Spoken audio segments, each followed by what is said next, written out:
Hello भाई, नमस्ते, प्रणाम। धर्मेंद्र दीवाना एंटरटेनमेंट पर स्वागत है। भोजपुरी का सबसे पहले खबर पाने के लिए धर्मेंद्र दीवाना एंटरटेनमेंट को सब्सक्राइब और शेयर करें।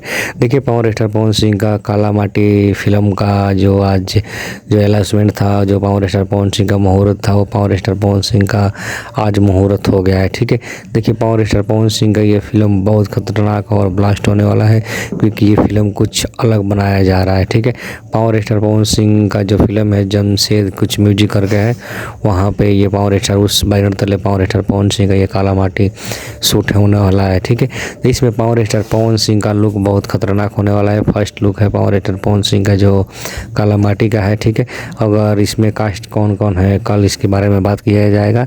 तब तक के लिए चैनल को सब्सक्राइब और शेयर करके आप लोग रखें, क्योंकि पावर स्टार पवन सिंह का ये फिल्म बहुत जल्द और कल से शूट होने वाला है। वो मुहूर्त हो गया है पावर स्टार पवन सिंह का। आप लोग को क्या राय है कमेंट में दीजिए। आप लोग अपना छोटका भाई के थोड़ा सपोर्ट कीजिए और वीडियो को शेयर कीजिए। जय हो power star. Channel subscribe share